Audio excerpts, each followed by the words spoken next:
শুধুমাত্র ওআইসিভুক্ত দেশগুলোতে যেই পরিমাণ জাকাত হয় সেটার পরিমাণ হলো $600 বিলিয়ন। আমাদের দেশে সেই জাকাতের টাকা আনার কোনো প্রপার ওয়ে সেভাবে নাই। গতকাল মূলত রাতে আমাকে মাননীয় প্রধানমন্ত্রীর পক্ষ থেকে আমন্ত্রণ জানানো হয়েছে যে জাকাত কিভাবে আরো ইফেক্টিভলি বন্টন করা যায়। বাংলাদেশে জাকাত কালেকশনের যে অপার সম্ভাবনা আছে সেই সম্ভাবনাটাকে ব্যবহার করে দারিদ্র বিমোচনে জাকাতকে প্রত্যক্ষভাবে কিভাবে এঙ্গেজ করা যায় এবং আরো সফলভাবে জাকাত ব্যবস্থাপনা করা যায় সে বিষয়ে পরামর্শ এবং মতবিনিময়ের জন্য তিনি আমাকে ডেকেছেন এবং একান্ত মিটিংয়ের জন্য আহ্বান করেছেন।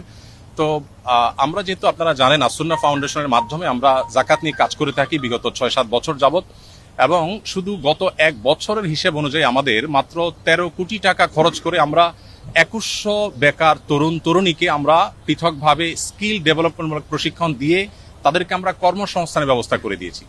এখন আমাদের সেই 2100 এক সময়ের বেকার তরুণরা 42 কোটি টাকা পার ইয়ার, তারা গত 1 বছরে তারা 42 কোটি টাকা কামাই করেছে। তার মানে প্রতি বছর এটা আস্তে আস্তে বাড়বে, বই কমবে না।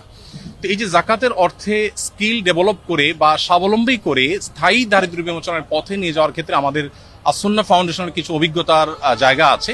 সেই জায়গা থেকে আমরা কিছু পরামর্শ, কিছু মত আমরা দেওয়ার চেষ্টা করছি মাননীয় প্রধানমন্ত্রীকে, এবং সেই মতগুলো তিনি শুনে তিনি খুবই খুশি হলেন এবং তিনি আমাদেরকে মাননীয় মন্ত্রী ধর্মমন্ত্রী মহোদয়কে এবং অন্যদেরকে সংশ্লিষ্টদেরকে নির্দেশ দিয়েছেন যে যেন জাকাত নিয়ে সরকারের জায়গা থেকে আরো ইফেক্টিভলি কিভাবে জাকাত বন্টনকে আরো সুশৃঙ্খল ভাবে করা যায় এবং আরো ইফেক্টিভলি করা যায় সেই সম্ভাবনাগুলোকে খুঁজে বের করার জন্য তিনি নির্দেশ দিয়েছেন।